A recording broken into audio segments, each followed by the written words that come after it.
दोस्तों, आप लोग कैसे हैं। आज मैं क्लास 12 का साइंस का जो शॉर्ट क्वेश्चन जो एग्जाम की दृष्टि से आ सकते हैं उसको मैं बता रहा हूँ। पहला क्वेश्चन है कि वाष्प दाब को परिभाषित करें। तो वाष्प दाब को परिभाषित करने के लिए फर्स्ट क्वेश्चन में बोल गया है कि साम्य अवस्था पे वाष्प के द्वारा द्रव की सतह पर लगाए गए दाब को क्या कहते हैं। तो द्रव की सतह पर लगाए गए दाब को ही वाष्प दाब कहते हैं। अब नेक्स्ट क्वेश्चन क्या है, तो नेक्स्ट क्वेश्चन जो दिया गया हुआ है कि किसी द्रव में अवाष्पशील विलय को मिश्रित करने पर, किसी द्रव में अवाष्पशील विलय को मिश्रित करने पर उसका वाष्प दाब घट जाता है। ऐसा क्यों होता है। यह क्वेश्चन दूसरा क्वेश्चन है कि किसी अवाष्पशील विलय के विलयन का वाष्प दाब शुद्ध विलायक से कम होता है। ये दोनों क्वेश्चन एक ही है। फर्स्ट क्वेश्चन में क्या दिया गया है कि किसी द्रव में अवाष्पशील विलय को मिश्रित करने पर उसका वाष्प दाब घट जाता है। क्यों। और किसी अवाष्पशील विलय में विलयन का वाष्प दाब विलायक से कम हो जाता है। ऐसा क्यों होता है। तो जब अवाष्पशील विलय को शुद्ध विलायक के साथ मिश्रित किया जाता है, जब अवाष्पशील विलय को शुद्ध विलायक के साथ मिश्रित किया जाता है तब विलयन के प्रति इकाई पृष्ठ क्षेत्रफल पर अवाष्पशील अणु की संख्या शुद्ध विलायक से कम हो जाती है। जिस कारण से क्या होता है कि विलयन में वाष्प की मात्रा शुद्ध विलायक से कम हो जाती है, इसलिए विलयन का जो वाष्प दाब होता है शुद्ध विलायक से कम होता है।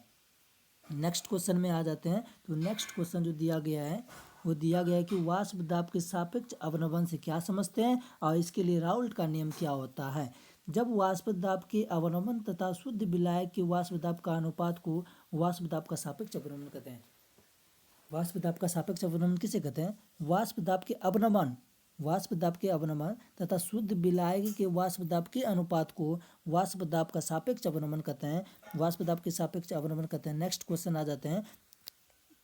तो इसमें दिया गया कि राउल्ट के नियम को भी समझाएं।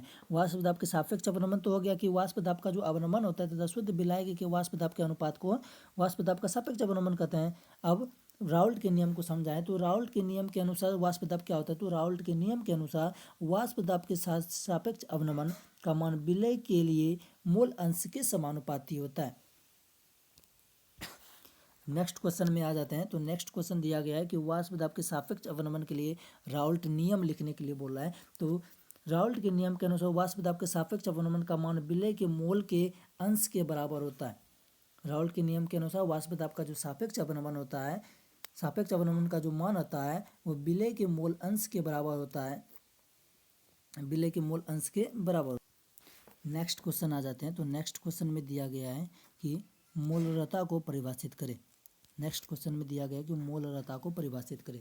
तो मोलरता क्या होता है। तो 1 लीटर विलयन में उपस्थित है विलय के मोलों की संख्या को मोलरता कहते हैं। क्या कहते हैं। तो 1 लीटर विलयन में उपस्थित विलय के मोलों की संख्या को ही मोलरता कहते हैं। अगर ये दीर्घ में आ जाए तो लिखना क्या है कि किसी विलयन के प्रति लीटर में, किसी विलयन, कोई विलयन है उसके प्रति लीटर में घुले हुए विलय के मोलों की संख्या को मोलरता कहते हैं। क्या बोले कि किसी विलयन में, कोई भी विलयन है, किसी विलयन के प्रति लीटर में घुले हुए विलय के मोलों की संख्या को ये मोलरता कहते हैं। और मोलरता कहते हैं और इसे कैपिटल एम से सूचित किया जाता है। मोलरता को कैपिटल एम से सूचित किया जाता है। और यह जो होती है यह ताप पर निर्भर करता है। मोलरता जो होती है यह ताप पर निर्भर करता है।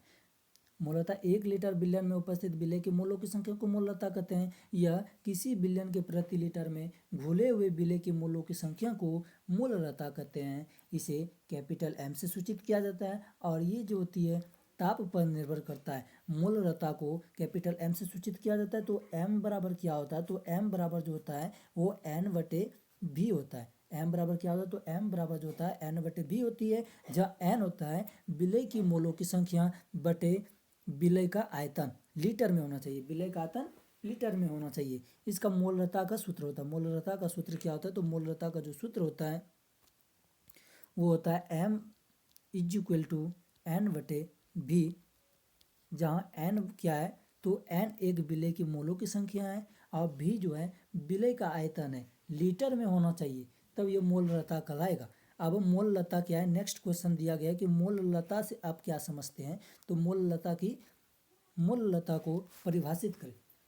तो मोललता क्या होता है कि 1 किलोग्राम विलायक में उपस्थित विलय की मोलों की संख्या को मोललता कहते हैं और इसे स्मॉल m से सूचित किया जाता है। ये ताप पर निर्भर नहीं करती है। अब मोललता जो था वो ताप पर निर्भर करता था और उसे कैपिटल M से सूचित किया जाता था।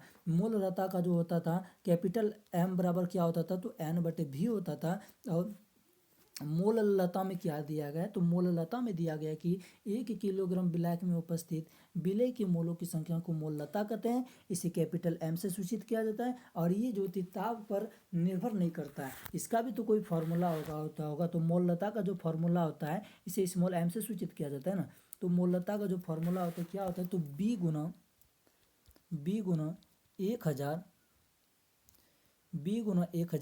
बटे कैपिटल M गुना A होता है। क्या होता है कि B गुना 1000 बटे स्मॉल m बराबर क्या होता है, तो स्मॉल m बराबर होता है कि B गुना 1000 बटे m गुना 1। और मेरा टारगेट है क्या कि इसी वीडियो में आप लोगों को ये क्वेश्चन सब याद करवा दे।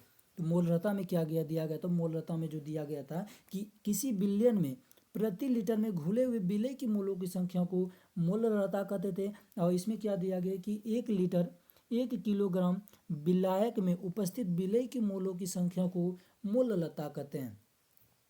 मोललता को कैपिटल M से सूचित किया जाता था और मोललता को स्मॉल m से सूचित किया जाता है। मोललता का m बराबर N/V होता था और मोललता में क्या होता है, तो मोललता में m बराबर B गुना 1000 बटे m गुना A होता है। जहाँ A क्या होता है, तो A जो होता है वो विलायक होता है। A क्या होता है, तो A विलायक होता है और B जो होता है वो विलय होता है। क्या होता है, A विलायक होता है और B विलय होती है। मोललता पर ताप का प्रभाव नहीं पड़ता है। मोललता पर ताप का प्रभाव नहीं पड़ता है। नेक्स्ट क्वेश्चन आ जाते हैं। तो नेक्स्ट क्वेश्चन क्या दिया गया है कि मोललता और मोललता के बीच अंतर स्पष्ट कीजिए। ये तो आप लोग कर सकते हैं, मोललता और मोललता में अंतर स्पष्ट करें। क्या इसमें क्या दिया गया, तो यह जो मोललता में इधर मोललता और इधर मोलरता, तो मोलरता में क्या होता है, इसे कैपिटल M से सूचित किया जाता है, इसे स्मॉल m से सूचित किया जाता है। यह ताप पर निर्भर करती है, ये ताप पर निर्भर नहीं करता है। और इसका जो सूत्र होता है, मोलरता का सूत्र होता है N/V होता है और इसका होता है B गुना 1000 बटे M गुना A होता है। किसका, मोलरता का। मोललता का सूत्र क्या होता है, तो मोललता का सूत्र होता है कि B गुना 1000 बटे M गुना A होता है। और मोललता का सूत्र क्या होता है, मोलरता का सूत्र क्या होता है, तो M बराबर N/V होता है। अंतर स्पष्ट हो गया। अब नेक्स्ट क्वेश्चन आ जाते हैं। तो नेक्स्ट क्वेश्चन में दिया गया मोल अंश को परिभाषित करें। मोल अंश को परिभाषित करने बोला है कि बिलियन में उपस्थित किसी एक पदार्थ का, बिलियन में कोई बिलियन है उसमें उपस्थित एक पदार्थ का मोल तथा कुल पदार्थों के मोल के अनुपात के मोल अंश या मोल प्रभाज कहते हैं। मोल प्रभाज किसे कहते हैं, तो बिलियन में उपस्थित किसी एक पदार्थ का मोल तथा कुछ पदार्थों के मोल के अनुपात को, एक पदार्थ का मोल तथा कुछ पदार्थ के मोल के अनुपात को ही मोल प्रभाज कहते हैं। अगर ये दीर्घ में आ जाए, अगर ये दीर्घ में क्वेश्चन आ जाए कि मोल अंश को परिभाषित करें, तो इसके लिए लिखना है कि बिलियन में विलय या विलायक के मोलों की संख्या, क्या बोले, किसी बिलियन में विलय या विलायक के मोलों की संख्या तथा बिलियन में उपस्थित कुल मोलों की संख्या के अनुपात को मोल प्रभाज कहते हैं। मोल प्रभाज किसे कहते हैं, मोल अंश को ही मोल प्रभाज कहा जाता है।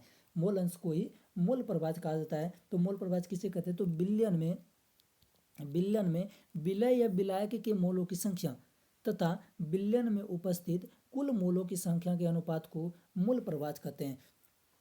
बिलियन किसको कहा जाता है, तो बिलियन जो कहते हैं, बिलियन किसको कहते हैं, तो बिलियन जो होती है दो या दो से अधिक रासायनिक पदार्थों का समान मिश्रण, जिससे अवयवों की आपेक्षिक मात्राएं एक निश्चित सीमा तक निरंतर परिवर्तित की जा सकती है, उसे बिलियन कहा जाता है। जैसे मैं मान लेते हैं अगर चीनी है और ये पानी है, अगर हम चीनी पानी को मिला दें तो मेरा 1 मिलियन बन जाता है। तो इसी को बिलियन बोला जाता है। जो मिश्रित करके जो नया पदार्थ बनता है उसे ही बिलियन बोला जाता है। और जो चीनी क्या हो गया, तो चीनी हो गया विलय और पानी हो गया विलायक।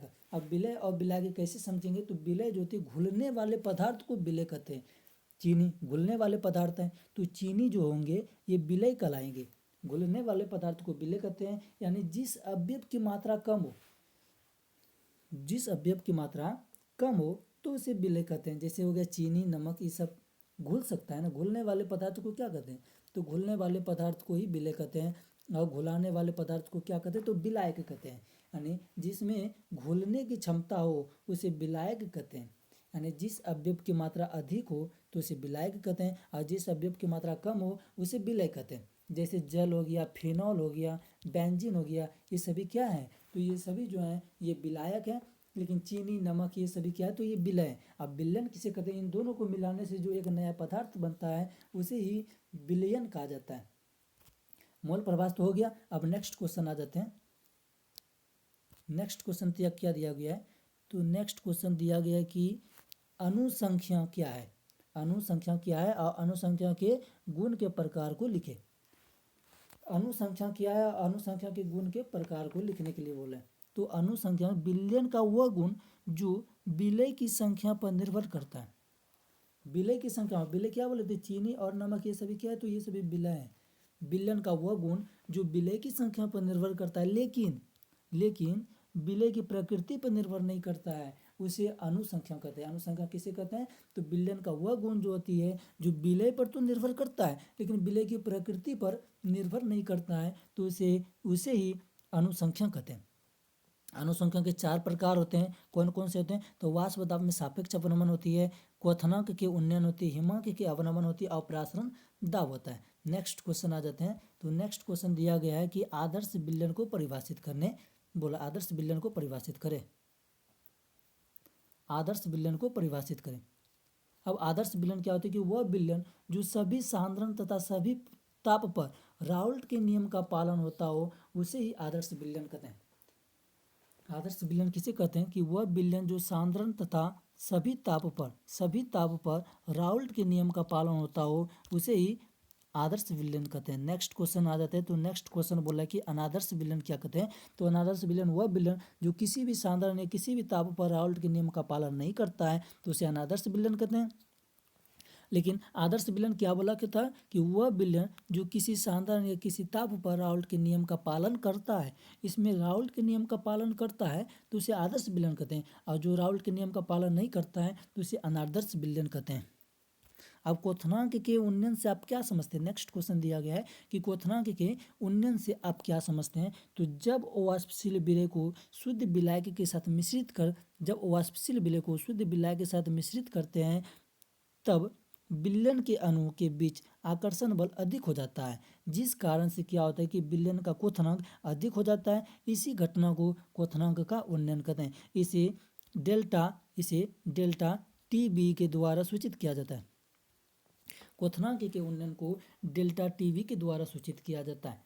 इसे डेल्टा बोला जाता है, डेल्टा टीवी के द्वारा सूचित किया जाता है। और क्वथनांक के अवनमन से क्या समझते हैं, क्वथनांक का उन्नयन था कि वह जब वाष्पशील विलय को शुद्ध विलायक के साथ मिश्रित करते हैं तब विलयन के अणु के बीच आकर्षण बल अधिक हो जाता है, जिस कारण से विलयन का क्वथनांक अधिक हो जाता है, तो उसे उस घटना को क्वथनांक का उन्नयन करते हैं। अब नेक्स्ट क्वेश्चन है कि हिमांक के अवनमन से आप क्या समझते हैं, जब अवाष्पशील विलय को शुद्ध विलायक के साथ मिश्रित करते हैं तब विलयन के अणु के बीच आकर्षण बल अधिक हो जाता है, जिस कारण से क्या होता है कि विलयन का हिमांक कम हो जाता है। इसी घटना को हिमांक कहते हैं और इसे डेल्टा टी एफ से सूचित किया जाता है। उसे डेल्टा बी से सूचित किया जाता था और इसे डेल्टा टी एफ से सूचित किया जाता है। क्वथनांक के हिमांक के अवनमन को डेल्टा टी एफ से सूचित किया जाता है और क्वथनांक के उसे क्या तो क्वथनांक के उन्नयन को क्या सूचित किया जाता है, तो क्वथनांक के उन्नयन को डेल्टा टीवी के द्वारा सूचित किया जाता है। नेक्स्ट क्वेश्चन है कि अधिवेशन से आप लोग क्या समझते हैं, तो अधिवेशन क्या है, तो आप क्या समझते हैं, वह प्रक्रिया जिसमें एक पदार्थ के कण किसी दूसरे पदार्थ के साथ पर संचित हो जाते हैं उसे अधिवेशन कहते हैं। वह प्रक्रिया जिसमें एक पदार्थ के कण किसी दूसरे पदार्थ के साथ संचित हो जाते हैं तो उसे ही अधिवेशन कहा जाता है। अधिवेशन की सतह पर होने वाली एक घटना है। अधिवेशन सतह पर होने वाली एक घटना है और अधिवेशन एक ऊष्मक्षेपी अभिक्रिया है। क्वेश्चन आएगी कि अधिवेशन कौन सी अभिक्रिया, तो अधिवेशन जो है एक ऊष्मक्षेपी अभिक्रियाएं हैं। अगर ये वीडियो आपको अच्छी लगी हो तो एक लाइक जरूर करें और सब्सक्राइब जरूर। धन्यवाद।